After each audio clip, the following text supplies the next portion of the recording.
오경을 해석을 이제 15주 동안 함께 해 볼 텐데요. 그 중에서 가장 먼저는 오경 전체, 모세오경이 어떤 내용을 담고 있는지를 좀 살펴본 이후, 그다음 매 시간마다 각 권들에 있는 주요 부분들과 해석의 부분들을 같이 살펴보고자 합니다.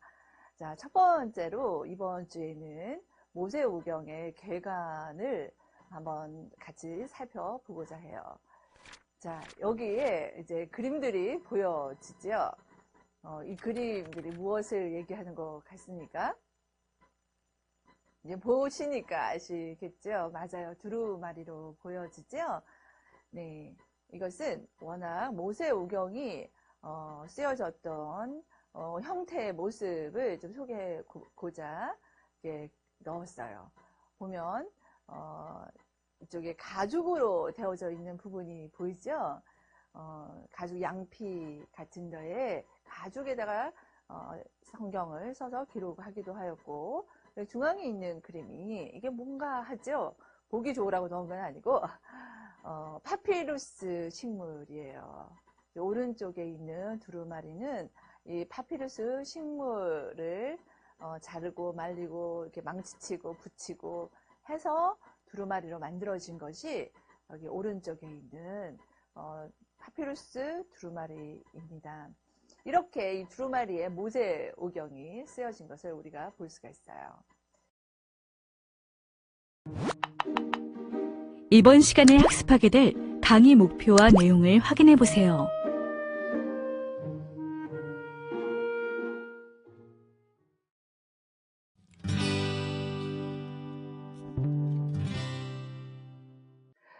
오경 해석 클래스에 오신 여러분을 주의 이름으로 환영합니다. 이제 오늘부터 해서 15주 동안 모세오경을 어떻게 해석하고 그 안에 있는 말씀의 내용들이 어떠한지를 저와 함께 하나님 앞에서 같이 살펴보며 가는 시간이 되기를 바랍니다. 같이 기도하고 시작할까요? 사랑하는 주님, 참 감사합니다. 주의 말씀은 살았고 운동력이 있어 우리의 심령 골수를 쪼개며 우리를 교훈하시고 우리를 인도하시는 것을 인하여 감사를 드립니다. 이제 오늘부터 시작하여 오경 해석의 과목으로 15주 동안 하나님 앞에서 저희들이 연구하고 공부하고 또 애쓰고 힘쓰려 합니다. 주님, 사람의 힘으로 능으로 알 수 있는 것이 주의 말씀이 아니라 오직 여호와의 영으로만 가능한 것이 주의 말씀을 해석하는 것이오니 주님 도와주셔서 주의 성령이여 임하셔서 매 시간마다 함께하여 주셔서 말씀이 말씀대로 드러나고 해석되어지는데 주님 동행하여 주시옵소서. 의탁드리며 주 예수 그리스도의 이름으로 기도합니다. 아멘. 그렇다면 이제 모세오경에 대한 이해를 볼 터인데 구약과 모세오경과의 상관성이 어디 있는지 한번 살펴보고자 합니다. 그 중에서 첫 번째로 오경이 무엇인지 한번 보면 우리가 잘 알다시피 모세오경이란 이제 39권으로 구성된 구약이죠. 거기서 5권, 첫 5권의 책 창세기, 출애굽기, 레위기, 민수기, 신명기 이것의 명칭을 모세오경이라고 합니다. 근데 이 오경에 대한 명칭이 히브리어와 헬라어가 달라요. 그래서 히브리어에서는 토라라고 합니다. 히브리어로 토라라고 하며 그의 뜻은 뭐냐면 가르침 아니면 법 이런 의미로 사용되어졌습니다. 그래서 유대인들에게서도 이제 첫 5권의 책을 토라라고 얘기합니다.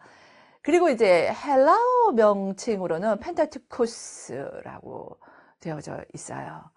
펜타라는 것은 헬라어를 배우신 분은 아실 터인데 이거 5이죠. 그 다음에 튜코스라는 말은 두루마리라는 뜻이에요.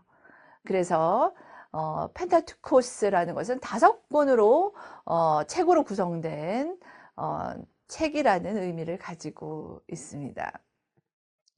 그렇다면 이 펜타투크이라는 말은 어디서 이 헬라어에서 누가 언제 이렇게 사용되어졌냐면 주 2세기에 알렉산드리아 학파가 있어요. 성경 해석학을 하시면 알렉산드리아 학파가 있고 안디옥 학파가 있습니다.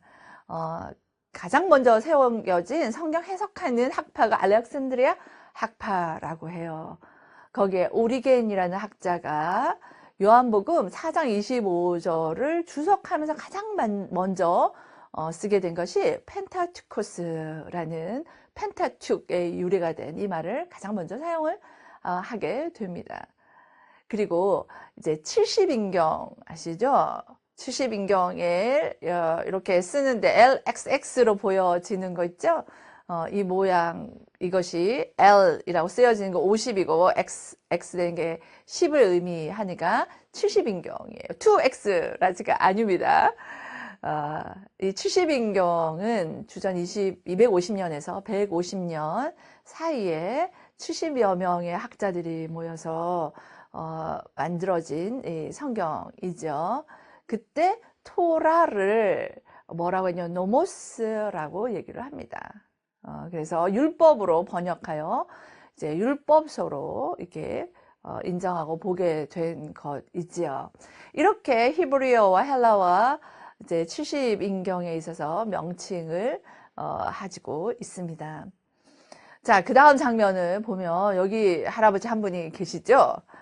첫 번째 그림에 보면 이분은 누구냐면 오리겐이에요. 조금 전에 말씀드렸던 알렉산드리아 학파를 대표하는 아주 유명한 학자입니다. 이 오리겐 학자로 보면은 185년에서 250년경에 있었던 사람으로서 펜타툭이라는 단어를 가장 먼저 사용한 학자입니다. 그리고 두 번째 보이는 그림은 한 3650년 전에 있던 이 사마리안 토라라고 해서 그때 이렇게 기록되어졌던 문서예요. 모세오경 이런 형식으로 적혀졌고 보관되었다라는 것을 여러분한테 보여주고 싶어서 한번 찾아봤습니다.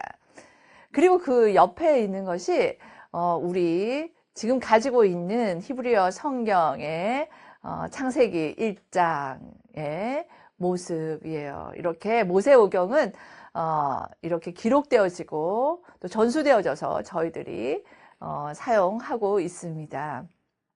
그렇다면 이 명칭들과 함께 어떻게 신학적인 주제들이 무엇을 담고 있는지를 한번 살펴보았으면 합니다.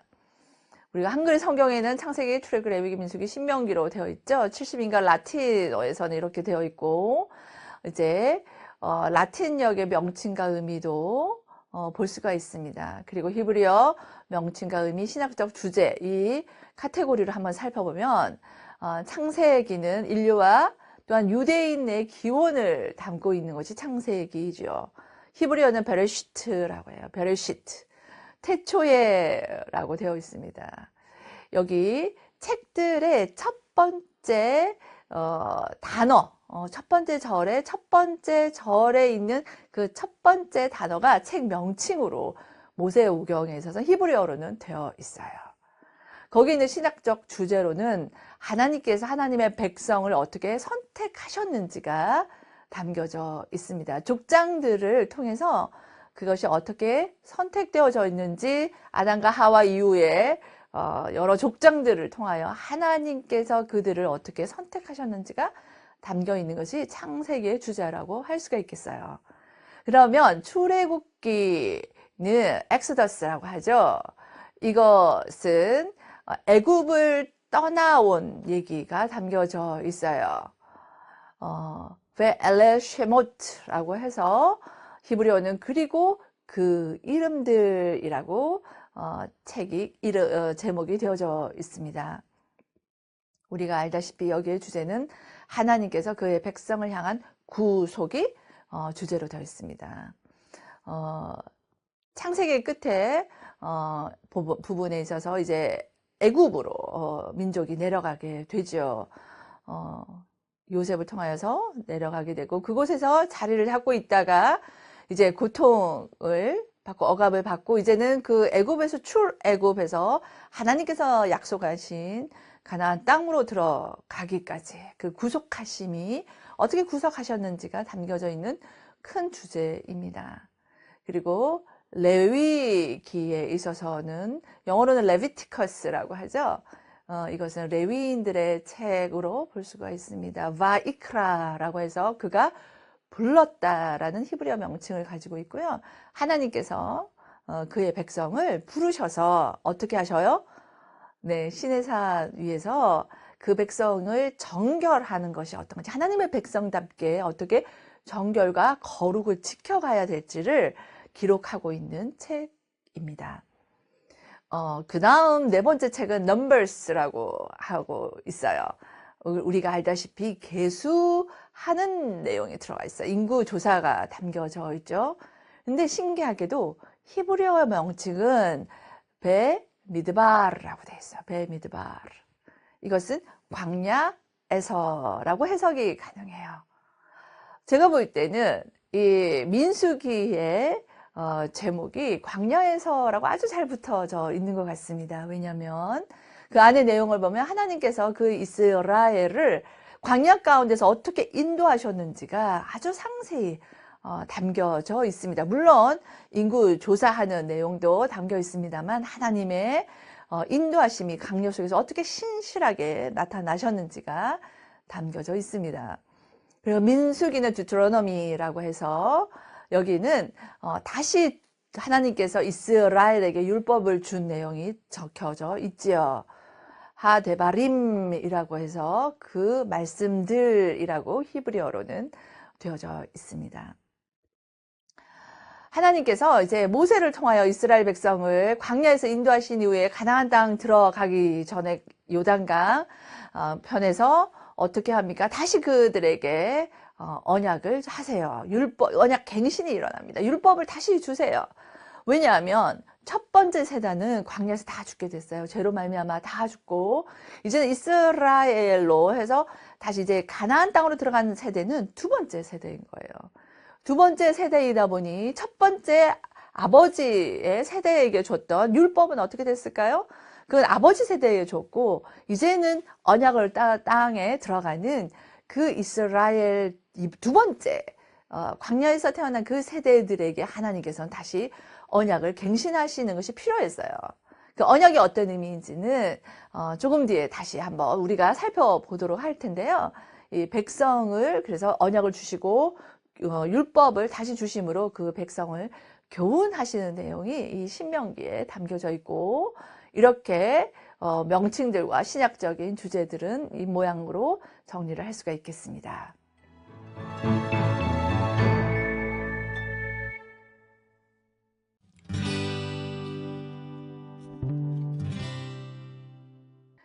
그렇다면 이제는 구약에 어떤 언어로 적혀져 있고 어떻게 필사되었는지 살펴보면, 구약은요 히브리어와 아람어로 되어져 있어요. 이 히브리어와 아람어를 다른 말을 하면 셈어라고 합니다. Semitic languages라고 해서 셈족들이 사용했던 언어입니다. 그리고 아람어는 8세기 한 중반쯤에 아시리아 제국의 서쪽으로 확장해서 외교와 상업의 이 번성을 이루는 곳이 아시리아예요. 그래서 그때 사용된 공식 언어가 아람어였어요. 주전 500년까지 사용을 하였습니다. 그리고 이 히브리어에 있어서 우리가 점처럼 이렇게 찍혀져 있는 거를 한번 보셨을 테인데, 그런 것이 모음부호예요. 아주 조그맣게 이렇게 적혀 있어서 이게 무엇인가 생각이 되기도 해요. 그런 점들은 모음부호인데, 이것은 워낙은 히브리어는 자음만 있었어요. 그런데 주 500년경에 아주 말씀에 열심인 마소라 학자들에 의해서 붙여지게 됩니다. 왜냐고요? 왜일까요? 그전에는 히브리어가 적혀지기도 했지만 사실상 언어라는 것은 말로 되어졌어요. 그래서 그 시대에는 책이 없었고 이런 필기 도구도 많이 없었고 종이도 없었잖아요. 그래서 적혀지기도 했지만 사실상 일반인들에게는 이 말씀들은 외워지고 들려졌어요. 그러니까 구전되어졌다는 것이지요. 그러니까 구전으로 말씀이, 율법이, 모세오경이 전해지다 보니 어느 시점에 갔을 때 이게 학자들이 생각할 때 이것이 언어가 사라지게 되지 않을까라는 생각에서 이것을 후대에 전수하기 위해서 이제는 이것을 적기로 합니다. 이게 기록을 하게 되는데, 근데 이게 명확하고 분명하게 적기 위해서 모음 부호를 만들어서 붙임으로 말미암아 히브리어가 그 다음 세대에도 잘 전해지도록 마소라 학자들이 애쓰고 노력한 것이 모음 부호입니다. 살살 히브리어를 배우다 보면 이 모음 부호 때문에 좀 골치가 아프기도 해요. 그러나 마소라 학자들이 이 구약의 언어를 잘 전수하기 위한 노력이었다라고 보시면 되겠습니다. 그렇게 이제 말씀이 히브리어가 이제는 전수되어지도록 노력하는데 이제는 적혀지기도 했다고 그랬잖아요. 우리가 처음 봤는데 그 도구가 무엇이었냐면 그림에서 봤던 것처럼 파피루스 식물을 가지고 만들기도 했고, 그 다음에 양피지, 양과 염소, 송아지 이것들의 가죽을 벗겨서 거기에 말려서 잘 이렇게 기록하기도 했어요. 오랫동안 이제 기록이 좀 남는 재료가 되겠죠. 그리고 나무판, 돌판, 그리고 점토판 등의 구약을 필사한 흔적들이 지금까지도 남아져 있습니다. 그리고 주후 1세기 무렵이 돼서는 그때 두루마리 대신 코덱스라고 해서 제본된 것을 코덱스라고 그래요. 제본된 파피루스를 사용해서 거기에 말씀들을 기록하기 시작했습니다. 그래서 이 구약의 필사의 순서들을 보면 그런 것 같아요. 구전으로 되어지다가 양피지에 적다가 이 두루마리가 되고, 그 다음에 제본된 파피루스인 코덱스의 말씀을 적기 시작하고, 그 다음에 나중에 이것이 책으로 되어지는 순서가 되겠습니다. 이렇게 말씀이 필사되어짐으로 그 다음 세대에 전수되어졌어요. 그렇다면 여기에서 하나 보여드리면, 이 파피루스의 원 모양새는 여기 위에 있는 손으로 들고 있는 모양새예요. 그리고 그 밑에 있는 것이 적혀졌을 때 모습이고, 파피루스 식물은 이렇게 습지와 이 물기 있는 곳에 이렇게 자라게 됩니다. 그래서 파피루스를 잘라서, 그리고 이게 절개를 해요. 아주 얇게 절개로가 한 겹을 깔게 됩니다. 그리고 또 어긋나게 또 그 다음 파피루스를 줄기를 이렇게 모아요. 그러면 이제 격자 무늬로 되겠죠. 거기를 망치로 열심히 두들기고 그것을 또 발라서 번들번들하게 만들어집니다. 그리고 그렇게 하면 한 장이 되잖아요. 그렇게 한 걸 서로 잇대어서 길게 만들어 거기서 이제 필사를 하게 됩니다. 히브리어는 오른쪽에서 왼쪽으로 필사를 합니다. 오른쪽에서 왼쪽으로 읽어요. 그렇게 글이 적혀집니다. 그렇게 해서 만들어진 것이 파피루스 사본이 되겠습니다.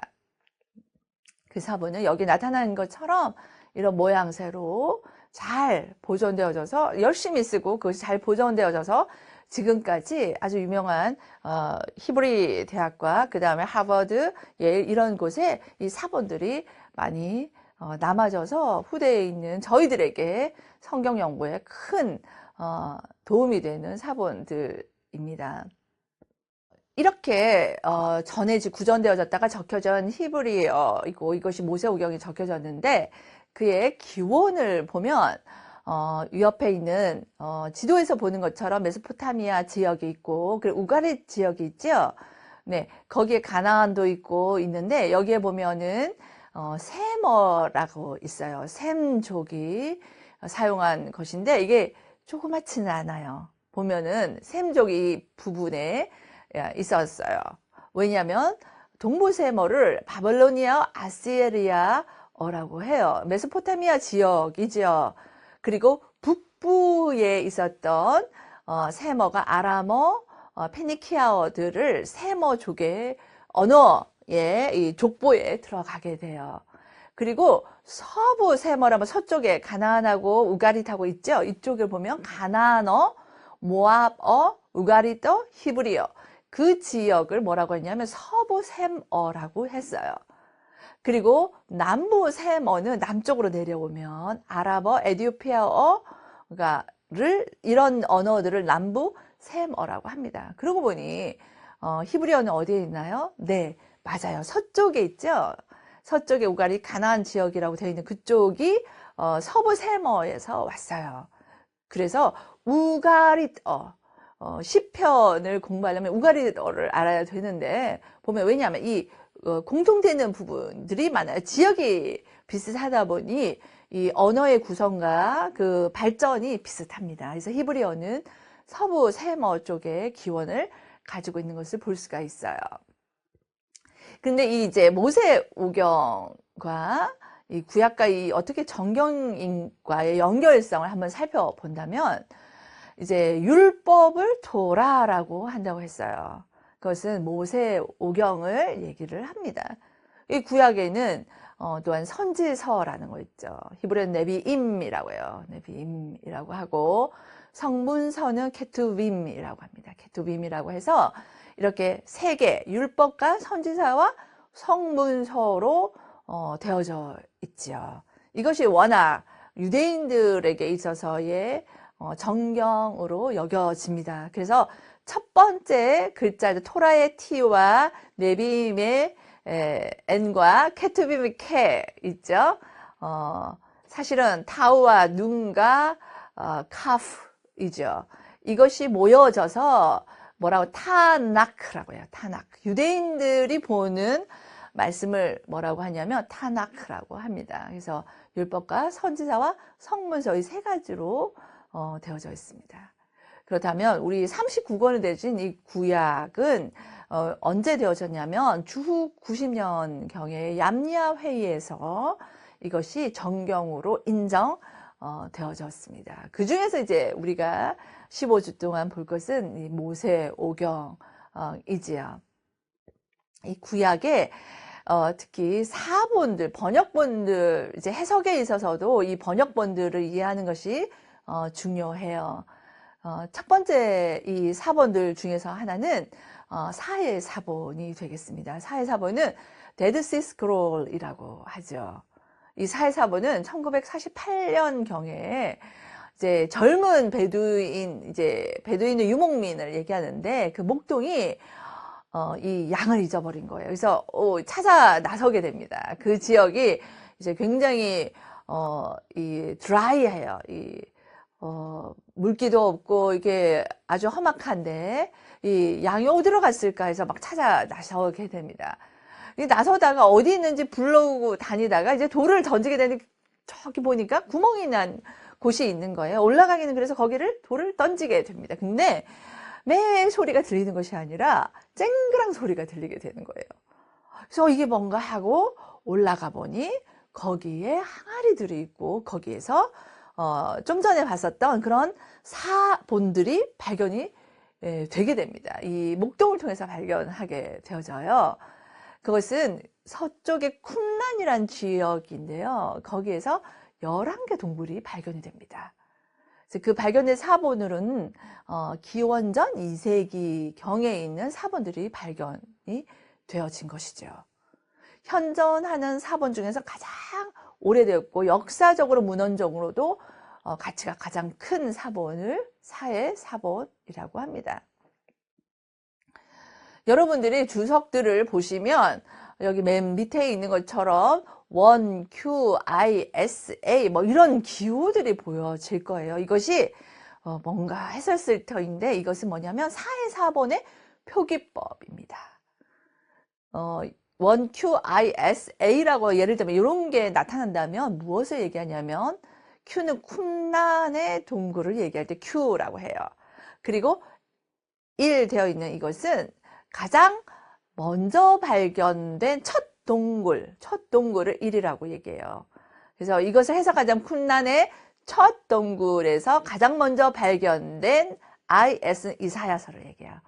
이사야서의 사본, 첫 번째 A 있는 것이 사본이라는 그런 뜻으로 기록을 하고 있습니다. 여러분 이제는 주석을 보시고 날 때 이런 기호들이 나올 때는 사해사본을 얘기하는구나로 이해하시면 되시겠습니다. 이 사해사본은 어느 지역에서 발견됐냐면 이렇게 사진들에서 보이시죠? 이 모양새를 하고 있어요.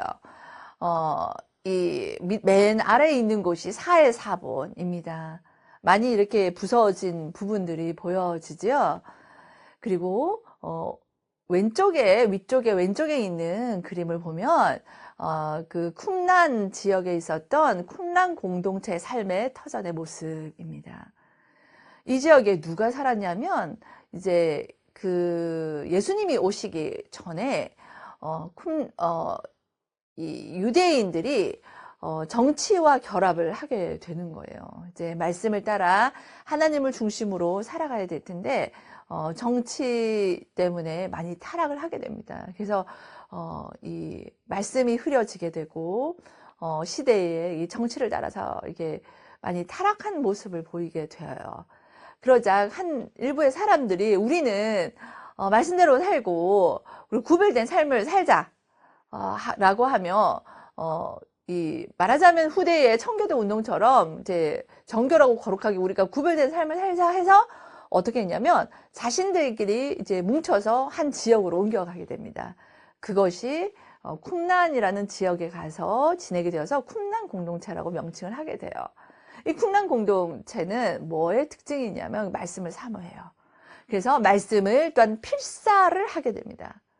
그러니까 필사를 열심히 해서 여기 이 지역의 삶의 터전에는 이 잉크병 토기로 만든 점토로 만든 토기로 만든 이 점토로 만든 이 필사하는 이 병도 잉크병도 나오고요. 이제 필사하는 흔적들이 여기 많이 남아져 있어요. 그들이 이 파피루스에 서서 어디에 보관했냐면 옆에 오른쪽에 있는 그림에 이 동굴 있죠? 이 목동이 이렇게 던졌다고 하는 그런 동굴 안에 이 두루마리를 보관하여서 이 바람이 들고 나고가 참 잘 되는 곳이어서 아직도 파피루스가 잘 발견되기까지 잘 보존이 되고 있었습니다. 그렇게 그 덕택에 이제 말씀이 잘 그 다음 세대에 잘 해석될 수 있는 큰 기본을 나타낸 곳이 이 사의 사본이 되겠습니다. 그리고 두 번째 번역본으로는 아람어 역본과 탈굼 역본이 있겠습니다. 이 아람어와 탈굼 같은 경우에는 특이한 것은 바벨론으로 이제 포로로 잡혀가게 되잖아요. 그때에 이제 바벨론으로 잡혀갔는데 거기에서 살다 보면 어떻게 될까? 그 언어를 잊게 된 거예요. 그래서 히브리어를 점점 잊어버린 그 당시에 통용된 언어가 앞에서 설명드린 것처럼 국제 언어가 뭐냐? 아람어였어요. 그래서 그때 아람어를 쓰기 시작했고 그 성경을 이제는 아람어로 번역한 것이 아람어 역본이 되겠습니다. 그리고 온켈로스의 토라 탈굼이라는 것도 이 탈굼 역본에 있어서 아주 중요한 문서적으로 도움이 되는 역본으로 남겨져 있습니다.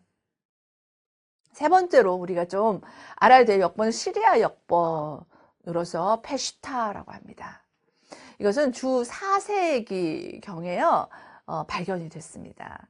그것은 시리아의 그리스도인들이 구약 성경을 이제 시리아어로 번역하는 것이 필요하다 해서 번역한 것을 페시타 시리아 역본으로라고 합니다. 그 다음 여러분이 많이 들었을 거인데요. 불가타라는 성경이 있어요. 이 불가타 성경은 라틴어의 역본입니다. 라틴어로 써졌어요. 이것은 제롬에 의해서 구약을 라틴어로 번역을 했어요. 로마 제국 시대에서는 이제 기독교가 팽창을 하게 되죠. 그리고 그 시대에 쓰였던 언어가 라틴어가 많은데 그때 이 라틴어 번역이 필요했던 거예요. 그래서 이 제롬에 의해서 이 번역이 되어지고 그것을 불가타 성경이라고 합니다. 조금 있다가 이거에 대해서 엮여져 있는 스토리를 한번 말씀을 드릴게요. 그리고 헬라어 역본이 있어요. 헬라어 역본은 70인경이라고 하죠. 알렉산드리아에서 72명, 12지파를 상징하는 12지파를 6명씩을 합치면 몇 명이에요? 72명인 거예요. 그래서 72명의 사람들이 72일 동안 완성한 것이 이 70인경이라고 한다라고 전해지고 있습니다. 이것은 셉투아진트라고 하죠. 이것은 70이라는 뜻으로서 로마 숫자 표기법으로 70을 뜻합니다. 앞에서 얘기한 것처럼 로마자로 L은 50을 얘기하고 X로 표기되는 것은 10을 얘기하기 때문에 이렇게 로마 숫자의 표기법으로 얘기되기도 합니다. 이제 하나 소개해 드리고 싶은 것은 이제 제롬과 불가타 성경과의 상관성이에요. 여기에 사진에 보이는 인물이 누구냐면 제롬입니다. 제롬이 지금 성경을 라틴어로 열심히 번역하고 있는 것을 그림으로 그려진 명화예요. 그런데 보니까 제롬이 번역을 하고 있는데 앞에 해골이 하나가 있죠. 이게 성경은 거룩한 곳인데 거기 해골이 놓여 있는 것은 좀 의아하지 않나요? 저도 좀 의아했어요. 근데 이것이 여기에 얽혀져 있는 스토리가 하나가 있어요. 그건 뭐냐면 제롬은 인품이 굉장히 뛰어났습니다. 그리고 학자로서도 뛰어났어요. 그 시대에 교황의 이 학자로서의 조언을 해주는 사람이었어요. 많은 사람들의 칭송과 명망이 있었던 그러한 사람이었습니다. 근데 그가 사람들에게 아주 존귀 여김을 받으면서 많은 일들을 했어요. 그래서 그가 차기 이제는 교황이 될 것이다 라고 이제 얘기도 되어지고 그렇게 투표를 하게 됐습니다. 근데 결과는 어떻게 됐을까요? 네, 맞아요. 떨어지게 됐어요. 그렇지 않았으면 불같은 성경을 쓰지 않고 교황으로서 얼굴에 이름이 나 있었겠죠? 그가 이제 교황에서 떨어지게 되어요.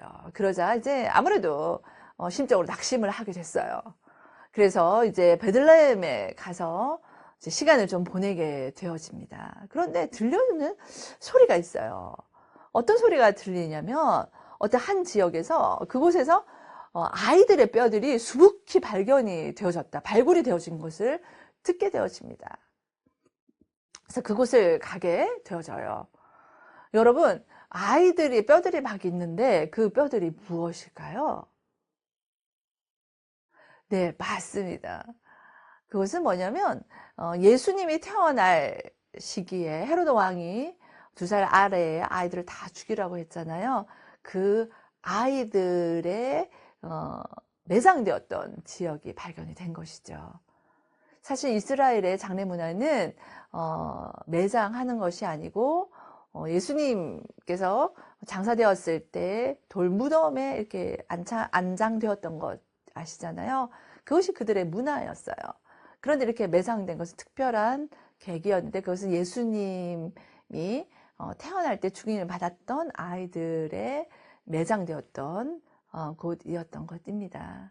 그래서 그곳에 갔을 때에 이 제롬은 굉장히 획기적인 회심이라고 할 수 있을 만한 일들이 일어나게 되어요. 그때 했던 고백이 이 고백입니다. 한번 보실까요?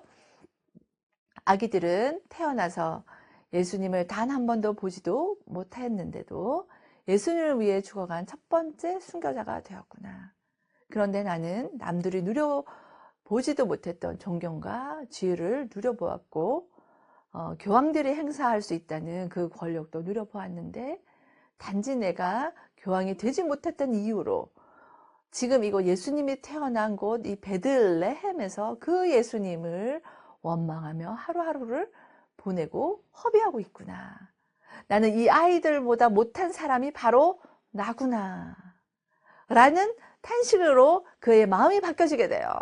그래서 거기에서 이제는 이 해골을 하나를 가지고 와서 예수님이 탄생했다고 얘기되어지는 그 동굴에 들어가서 그 지역의 동굴에 가서 이것을 앞에 두고 그 마음을 잊지 않기 위해서 두고 그리고 성경을 라틴어로 수십 년 동안 그곳에 지내면서 번역하고 그곳에서 세상을 떠났다고 하는 얘기들이 전해지고 있습니다. 그만큼 이 말씀을 향한 사모함과 그의 필사와 번역을 통하여 그 후대가 말씀을 잘 묵상하고 해석하는 일을 가지게 되었습니다.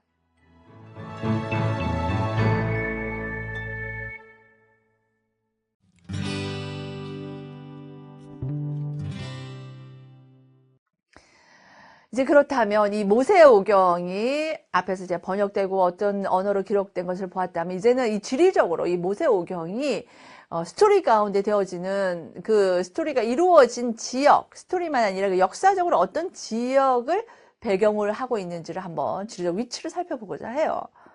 이게 살펴보면 이렇게 세계 지도가 보이시죠? 이 세계 지도에서 이 부분이 이제 이스라엘과 이 모세오경 하나님의 백성이 선택되어지고 구속되어지고 그리고 그가 이제 거룩하게 되어지고 그리고 그가 이제 율법으로 다시 새롭게 돼서 가나안 땅을 들어간 모세오경의 스토리가 여기에서 적혀져 있습니다. 현대 지도로 보아지면 이집트하고 사우디아라비아와 이란, 이라크 요쪽에 이스라엘, 지금 현재 있는 이스라엘 이 지역이 되겠습니다. 좀 더 가까이서 볼까요? 특히 창세기에서 지리적 배경을 먼저 살펴보면 가장 우리가 궁금한 게 에덴 동산은 어딘가라는 생각이 드시죠? 우리가 추정할 수밖에 없는데 여기 놋 땅이라고 되어 있는 그림 보이시죠? 거기를 에덴 동산이라고 보기도 하는 사람들이 있고 아니면 그 옆에서 보면 쿠웨이트와 이란, 이라크, 사우디아라비아 그 부분 있죠? 거기에 있는 곳이 에덴 동산이다라고 보기도 합니다. 분명한 건 여기 팔레스타인 여기 지역을 에덴 동산이라고 보기도 합니다. 거기 강의 이름들이 나와 있죠? 성경에 나와 있는 이름들입니다. 그래서 이렇게 홍해와 지중해와 이렇게 있는 현대로 보면 요르단, 시리아, 이란, 이라크, 사우디아라비아 이 지역에 있는 부분이 창세기의 지리적 배경이 될 수가 있겠습니다. 그 중에서도 또 보면 이 아브라함의 여정이 아주 분명하게 드러나고 이제 지역의 명들을 얘기하고 있는데 그 중에서 창세기 11장 31절을 보면 이렇게 얘기하고 있어요. 데라가 그 아들 아브람과 하란의 아들인 그의 손자 롯과 그의 며느리 아브라함의 아내 사레를 데리고 갈대아인의 우르를 떠나 가나안 땅으로 가고자 하더니 하란에 이르러 거기 거류하였으며 라고 얘기를 하고 있어요. 자, 여기 지역에서 보이십니까? 갈대아인의 우르를 떠나 수메르라고 되어 있는 지역 밑에 있죠. 페르시아만 오른쪽에 보면 우르라는 지역이 있습니다. 바벨론을 지나 어디로 갈까요? 하란이라는 곳을 가게 됩니다. 지도에서 잘 살펴보시면 좋겠습니다. 그곳에서 이제는 어디로 내려가냐면 지금 이제 베델로 내려가게 되고 애굽으로 갔다가 다시 돌아오는 것이 이제 아브라함의 우리 앞으로 살펴볼 아브라함의 여정을 보면 잘 나타나 있고 이 지역이 창세기의 지리적 배경이 되겠습니다. 그렇다면 출애굽기와 레위기, 민수기, 신명기의 지리적 배경은 어떻게 될까요? 여기서 또 다른 지도를 하나를 보여드립니다. 애굽 이제 줌인 들어가서 좀 더 애굽과 이스라엘과 이 광야와 이 연결해서 가나안 땅이 어디였는지 조금 더 자세히 보고자 좀 크게 한번 보고자 해요. 이제 요셉을 통해서 애굽으로 내려가고 그죠? 거기서 고센이라는 지역에서 살게 되잖아요. 그리고 이제 바로를 통해서 이제 홍해를 건너게 돼요. 홍해 보이시죠? 거기 그 곳을 지나게 됩니다. 그 지나게 되고 이제는 많은 일들이 있고 어디에서 십계명을 받게 되나요? 네, 여기 아랫부분에 있는 시내 산에서 율법을 받고 거기서 레위기에 나타나 있는 정결에 대한 법들을 받게 되어지고 민수기에 나타내는 것처럼 이 인구 조사하고 재정비하는 일들이 어디서 있냐면 여기 시내산에서 있게 됩니다. 그 이후에 떠나서 이 바란 광야에서 시간들을 보내게 되고 그 다음에 결국은 이제 사해라고 되어 있는 그 위쪽 있죠? 가나안 보이시죠? 거기에서 모압 땅에 있는 그곳에서 이제 모세가 신명기의 말씀 3번의 설교를 통하여 모세가 이제 가나안 땅으로 요단강을 지나 가나안 땅으로 들어가기 직전에 두 번째 세대에게 이 신명기의 말씀을 전하게 됩니다. 이렇게 모세오경의 지리적 위치는 이렇게 나타날 수가 있겠습니다. 지금 현대의 지도로 보자면 이렇게 출애굽하여지고 그 다음에 이 바람 광야를 지나서 이제 지금에 있는 이스라엘 땅, 이전에는 가나안이었죠. 예, 가나안 땅으로 들어가는 여정의 모습을 볼 수가 있겠습니다. 그래서 모세오경의 지리적 이동을 보아지면 애굽에서 이제 출애굽하여지고 그 다음에 시내산으로 가고 광야의 시간을 보내며 모압 평지에서 이제는 가나안 땅으로 들어가는 것으로 볼 수가 있겠습니다. 모세오경의 그러면 역사적인 기록들에 대한 이해를 한번 살펴보고자 해요. 모세오경은 어떤 내용들이 역사적으로 우리가 강조되어지고 알아야 되냐면 첫 번째 모세오경 속에는 선별성이 있다라는 거예요. 성경은 민족 이스라엘의 역사책이 아니에요. 이스라엘만을 위한 역사책이 아닙니다. 모세오경은요, 하나님의 책이고 하나님의 역사가 담겨져 있는 하나님의 뜻과 의도가 있고 그것이 선별되어져서 담겨있는 선별성이 있는 책이 모세오경이다라는 것을 기억하셔야 될 것 같습니다. 그리고 또 하나는 모세오경에는 강조되어진 일이 있다라는 거예요. 어떤 것이 강조되어져 있을까요? 하나님의 행하심이에요. 하나님의 행하심이 강조되어 있고 또한 하나님의 백성들에 일어난 모든 일들, 특히 하나님께서 강조하고자 하는 내용들이 담겨져 있다라는 것을 여러분 기억하셔야 하겠습니다. 그래서 이것은 역사책의 기록이 아니라 하나님의 책으로서 선별되어져 있고 하나님의 행하심과 백성들의 관계성에서 강조될 부분들이 담겨져 있는 것이 모세오경이다라고 기억하시면 좋겠습니다.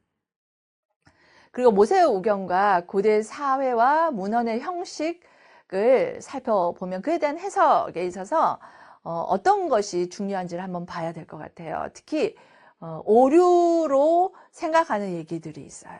왜냐하면 모세오경을 고대 종교들과 살펴봤을 때에 이 뭐라고 하죠? 이 역사적인 문헌이 아니고 이 되어져 있는 민화와 같이 그런 것들과 비슷하다. 가나안 종교의 모습들과 비슷하고 그 의식과 비슷해서 큰 차이가 없으니 거기서 차용한 것이 아닌가라고 얘기도 하기도 해요. 이것은 오류이지요. 그리고 또 하나는 모세오경이 고대 문헌이기에 다른 종교의 문헌처럼 그렇게 해석해야 된다라고 생각하고 얘기하는 사람들이 있어요. 이것은 오류의 두 가지 의견이 되겠습니다. 그렇다면 우리 개혁주의 생명신학을 하는 저희들의 입장은 어떠해야 되냐면 첫 번째로는 고대 사회에서 흔히 사용되는 역사와 율법과 같은 장르와 내용을 가진다고 해서 같은 방식으로 해석해야 된다는 것은 절대 아니다라는 것입니다. 이것은 성경은요, 고대 환경에서 고대와 비슷한 면이 있으나 스스로 구별된 것이 있어요. 그것이 오리지널이에요. 하나님의 말씀이 오리지널이에요. 왜냐하면 하나의 예를 들어볼게요. 하나님의 언약 맺음과 이 고대 언약 맺음이 비슷해요. 그래서 단순히 고대 사회에서 관행을 빌려온 것이라고 생각하는 것인데 그것이 아니에요. 하나님께서 하나님의 백성과 언약 관계로서 맺은 그 언약의 참된 왕으로의 모습이 보여지고 있습니다. 언약은 언제 맺어지냐면요. 나라와 나라가 맺기도 했거든요. 그런데 하나님께서는 이스라엘을 하나님의 백성을 인격적으로 대하시고 그 인격의 모습으로서의 왕으로 세상 가운데서 언약을 맺으심을 이스라엘에게 언약을 맺으심이 담겨져 있습니다. 여러분 여기에서 고대 문헌처럼 해석을 해야 한다라는 그 입장에 있어서요. 세 번째 우리의 바른 이해는 뭐냐면 하나님에 대한 이해가 다르다라는 거예요. 고대의 신들에 있어서는 그들은 인간들에 대해서 다르게 이해하고 있어요. 우리의 하나님에 대한 이해는 유일하신 하나님, 창조주이시고 구원자이시고 언약의 하나님이시다라는 것에 있어서 구약 사회의 신들과의 구별이 되어집니다. 하나님만이, 오직 여호와만이 뭘 하셨냐면요, 자신의 백성과 언약을 맺고 그것을 유지하시는 것을 오직 여호와라고 모세오경에 이름되어 있는 하나님만이 그 일을 하세요. 그래서 하나님에 대한 이해가 달라요.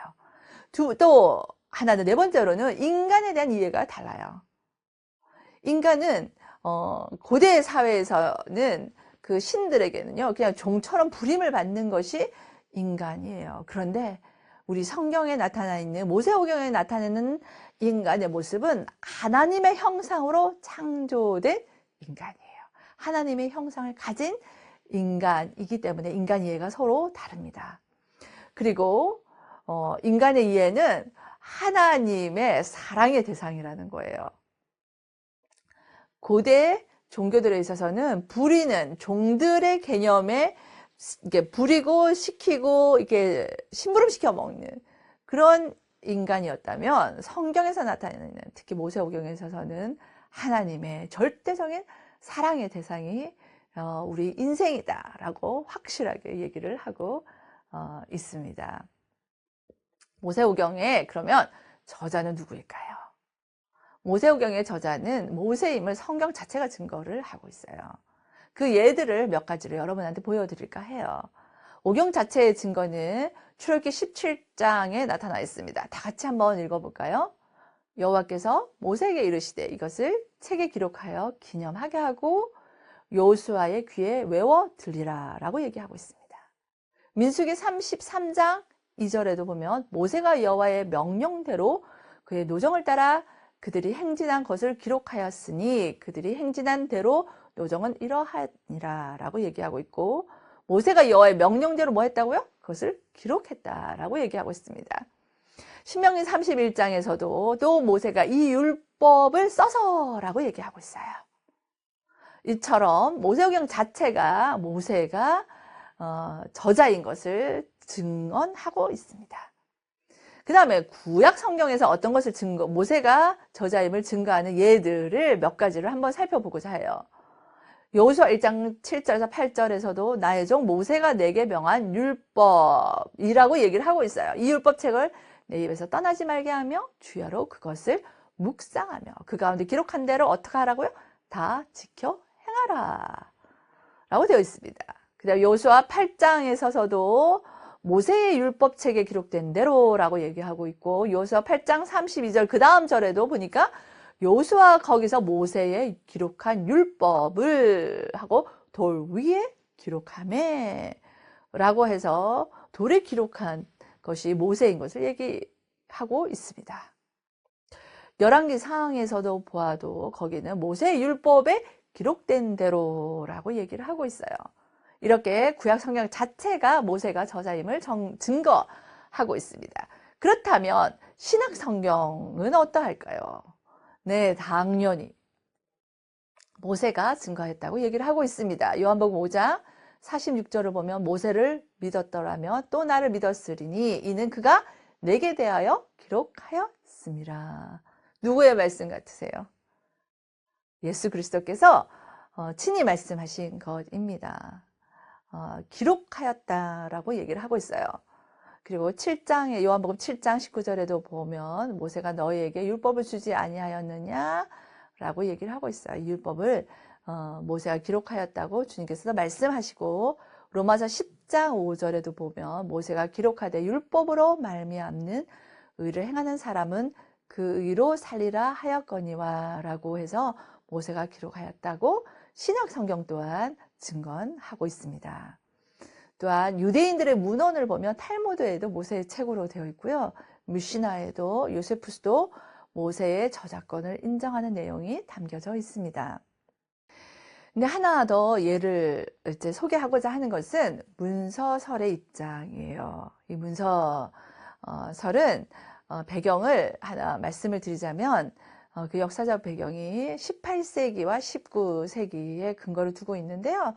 18세기에 이성이 발달을 하게 돼요. 이제 이성이 발달하면서 이제 이성을 의지하여서 그에 따라서 이제 사건들과 일들을 보고 정리하는 일들이 있게 됩니다. 특히 19세기에 진화론이 나오게 되죠. 다윈을 통하여서 이성이 발달하다 보니 인간이 어디서부터 왔을까라고 하면 그 이성을 쓰기 시작했어요. 그래서 그때에 되어진 게 진화되어졌다라고 하는 다윈이즘이 나오게 됩니다. 근데 그때쯤에 여러분 옆에 보이는 근엄한 할아버지 같은 분이 보이시죠? 이분의 이름이 웰하우젠이에요. 독일 학자 맞아요. 웰하우젠처럼 생겼어요. 그죠? 그가 18세기와 19세기, 20세기죠. 이때에 모세오경을 네 가지 문헌의 형태로 분류를 하게 됩니다. 말하자면 이분이 성경은 진화되었다라고 보는 내용을 문서설이라고 하고 그것을 주장한 사람이 웰하우젠입니다.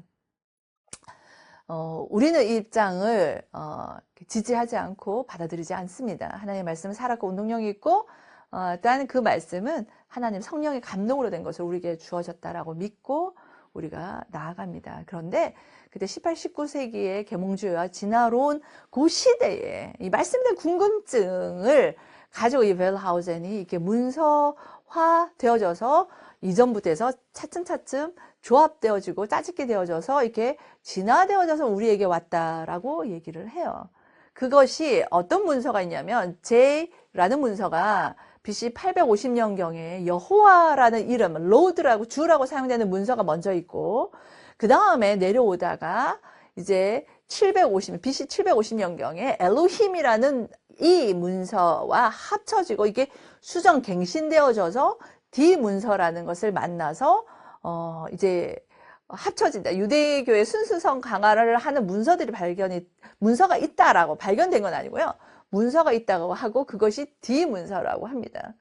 이제 그것이 합쳐지고 그 다음에 P 문서가 마지막 포로기의 그 성직자에 대한 관심이 있는 그 문서가 있어서 그것이 합쳐져서 지금에 있는 모세오경, JEDP 이 문서들이 모여져서 모세오경이 되었다라고 얘기를 해요. 그 문서들이 발견되었냐고요? 아니요. 문서들이 발견되지 않았습니다. 그냥 성경에 있는 그런 하나님 이름이 모여져 있는 부분들을 보고 어떻게 생각했냐면 이렇게 고대로부터 해서 이렇게 시간들이 지나가면서 조합이 되어졌고 짜집기 되어졌고 합해져서 이렇게 하나의 책이 되었다라고 하는 것을 주장한 것이 이 웰하우젠의 문서설입니다. 그런데 저희들의 입장에 있어서는 이것을 받아들이지 않고 있어요. 그러나 이것을 알기는 알아야 돼요. 왜냐하면 서구의 학자들이 아주 오랜 기간 동안 이것을 믿고 가르치고 합니다. 그래서 이런 모세오경을 배울 때는 알고는 있어야 될 내용이라고 보아서 소개를 드려요. 그래서 문서설에 대한 비평으로 보자면 첫 번째, 현재 전통적인 문서설은 이미 이제 모든 학파들에서 이제 쇠퇴의 길을 갔습니다. 그리고 지금은 우리 가지고 있는 성경이 있죠. 최종본 거기에 대한 관심이 크게 되어져 있습니다. 그래서 그에 대한 비평으로는 이 문서설은 고대 근동의 고고학적 증거를 간과하였다라는 것으로 들 수 있고 두 번째로는 19세기 진화론적 철학에 근거한 주관적인 제안이었다라고 볼 수가 있겠습니다.